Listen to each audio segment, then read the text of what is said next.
Hey, we back with another banger video now.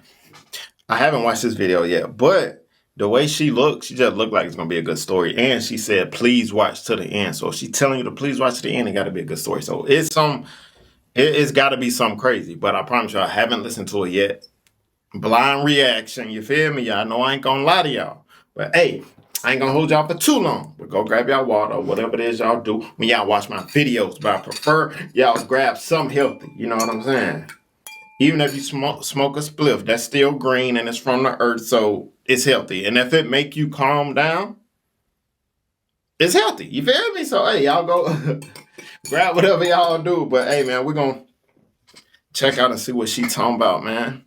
And let's get to it, man. Hey, road to 1 million subs, by the way. We got to get that M. That M is what matters. You feel me? But hey, let's get to it. Story time.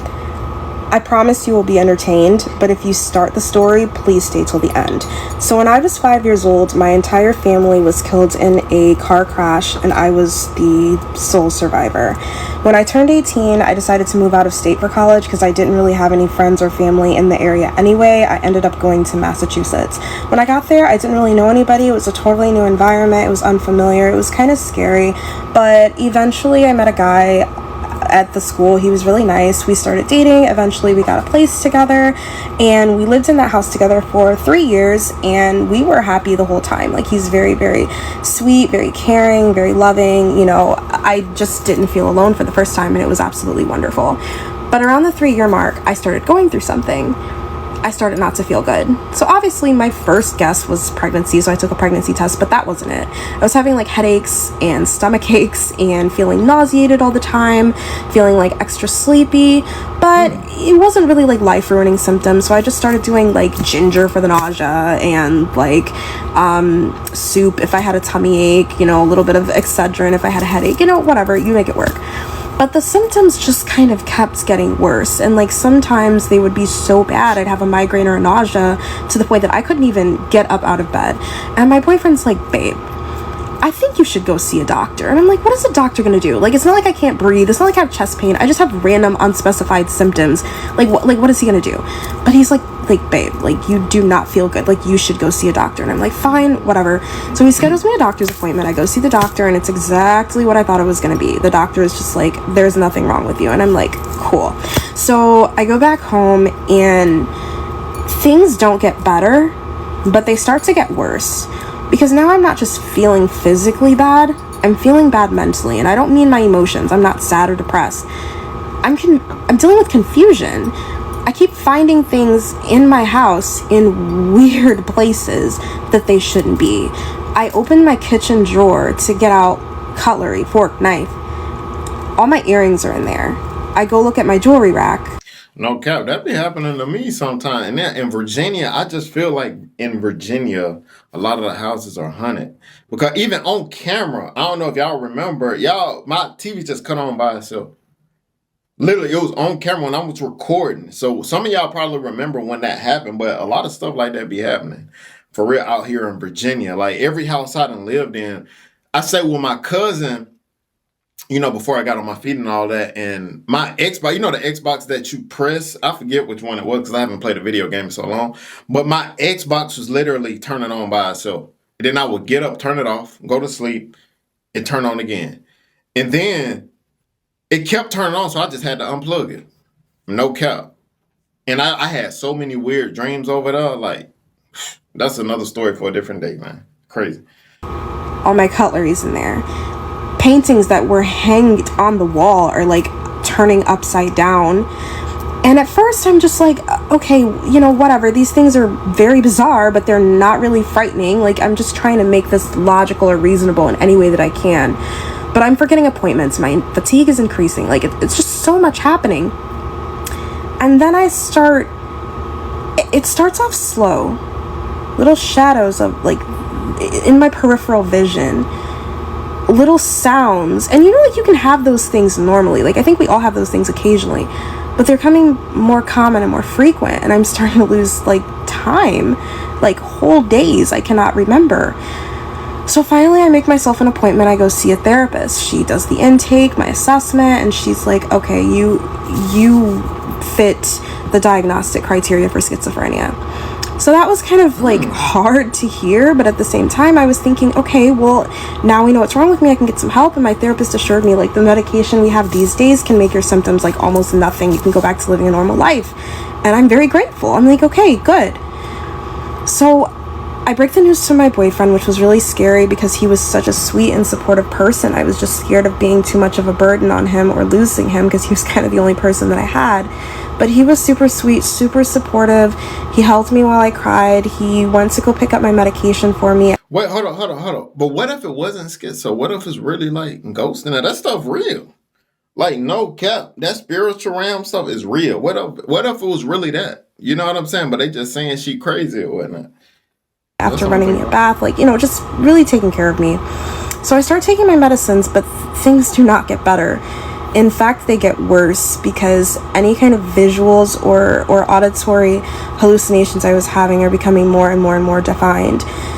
And we switch medications like 2 or 3 times, and my therapist is like, oh, sometimes, you gotta switch medications a couple times until you find what works. But things are actively getting worse, and I'm seeing and hearing things in my house, and I know that, like, it feels so real. So at this point, I become convinced that I'm not sick, but my house is haunted. I know that sounds insane, but when you are dealing with so much confusion, bizarre things in your house, bizarre noises, like, you become afraid and you're willing to believe almost like anything that could possibly make things better. So I start getting into like these spiritual people talking about the paranormal, and I start trying to like do different. Guys, if this happened to any of y'all, go to your pastor, not priest, not Catholic priest, no disrespect. Well, a little disrespect to them, but go to, it got to be a Pentecostal, the ones who talk in tongues, all of that. Go to one of them. Have them come to your house. I promise you, you will not hear nothing of a spirit again. Or just hit me on Instagram and call me. I got you. I'm telling you. You won't hear nothing again. I promise you. But do not go to them spiritual people. I'm telling you, they're going to bring more in your house. Go to a Pentecostal. Not the Baptist ones. The Pentecostal. I'm telling you what to do. I'm telling you. I got y'all. Different things, like I'm burning sage. I'm doing like, whatever. Wrong thing. And finally one day my boyfriend has to go help his dad with something. So he leaves me home alone. And I don't fully know what happened, but I do know that apparently I ended up leaving my house a little bit scantily clad. And apparently I was just kind of running around aimlessly, got picked up by the police, taken to the hospital, and obviously psych. And I wake up in the hospital, and as soon as I wake up, the nurse is all over me, like white on rice. And she tells me just wait right there a moment. And I don't know how much time has passed. All I know is that I just woke up in the hospital and I'm in a room by myself, completely isolated. There's nobody else there. And she comes back with a doctor, my therapist, 3 people, a man, a woman, and another girl. And they're all nicely dressed, beautiful people. And they look really familiar to me, but I'm like, I don't know. I'm not sure of anything anymore. And somebody who is not in a hospital uniform, and that person is in a police uniform. So now I'm looking at this cop and this room full of people like, what did I do? What did I do? I'm afraid. So I asked them, like, am I in trouble? And they're like, no, you're not in trouble. But, I'm thinking they're just saying that to get me to, like, talk about whatever it was that happened. So the cop is, he's asking me all these questions. Then the doctor cuts in and asks questions. And the nurse is writing a bunch of things down. And the therapist is writing a bunch of things down. But their questions are, like, mad normal. They're just like, what's your name? How old are you? Where did you go to school? Where did you grow up? Tell us about your family, da da da. And I'm like, okay, like where are we getting to all this? And I'm just assuming, I've never been in this situation before in like a psych whatever. So I'm just sitting there thinking like, okay, whatever. I don't know their policy. So finally, they end up telling me that they have to give me some news. And my heart is pounding out of my chest at this point because What news are you about to give me? I guarantee you guys cannot predict what the news was. Nope. My name was not the name that I thought I was. In fact, I was not the girl that I thought that I was. Apparently, when I was 17, I was working at the country club that my parents were a part of, and I was a lifeguard. And there was a boy there whose family was not part of the country club, but he had like a small summer job washing dishes or something. And he developed a very unhealthy fixation on me. And he made me very uncomfortable, and he was following me and watching me, and my family was very worried about it. My friends were very worried about it, but I wasn't worried about it because I was just like, whatever, I'm going to be leaving for college soon, and I was an Ohio kid, and I was going to the Ohio State University, and I was very excited about that. The boy, when the summer ended, went to college, and guess where he went to college? Massachusetts. The boyfriend that I had been living with for 3+ years, he actually kidnapped me, took me to Massachusetts, made me shave my head and wear wigs, used a combination of hypnosis tactics, medicines, and illegal substances and abuse to brainwash me into thinking I was a totally different girl. He told me that my family had died in a car crash. That was absolutely not true. My entire family is alive and well, and they were the 3 people that were in the hospital room when I woke up. He was using sedatives and hallucinogens and any illegal substance basically he could get his hands on to make me think that I was going crazy so that my dependence on him would never end. Oh, and I know that you're probably thinking, oh, but didn't he tell you to go to the doctor? Yeah, he did. The doctor he sent me to was his dad, who was previously a doctor but lost his nursing license for basically being inappropriate with patients. And get this, his father was a serial unaliver responsible for the deaths of 8 women in Hyannis.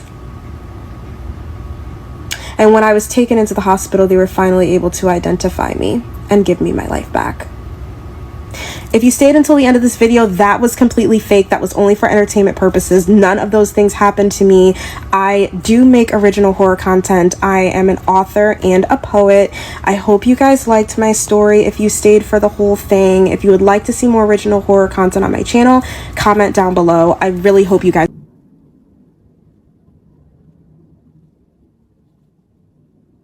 Bro, I'm thinking it's a true story. She didn't piss me off at the end. I'm like, this is crazy. She needed to be like a writer or something. I'm still mad because it ain't true. You feel me? Because I like to do true videos. I don't like doing no fiction. You feel me? But, man, the video was fake. See, if I had to watch that video first, I wouldn't even upload it. I ain't even gonna lie to you. That's why I'm gonna have to start watching the videos before I upload them. But I guess it was a good story. Y'all tell me what y'all think about the story in the comment, man. See you guys next video. Always remember, be safe out here, kings and queens. Let's get it.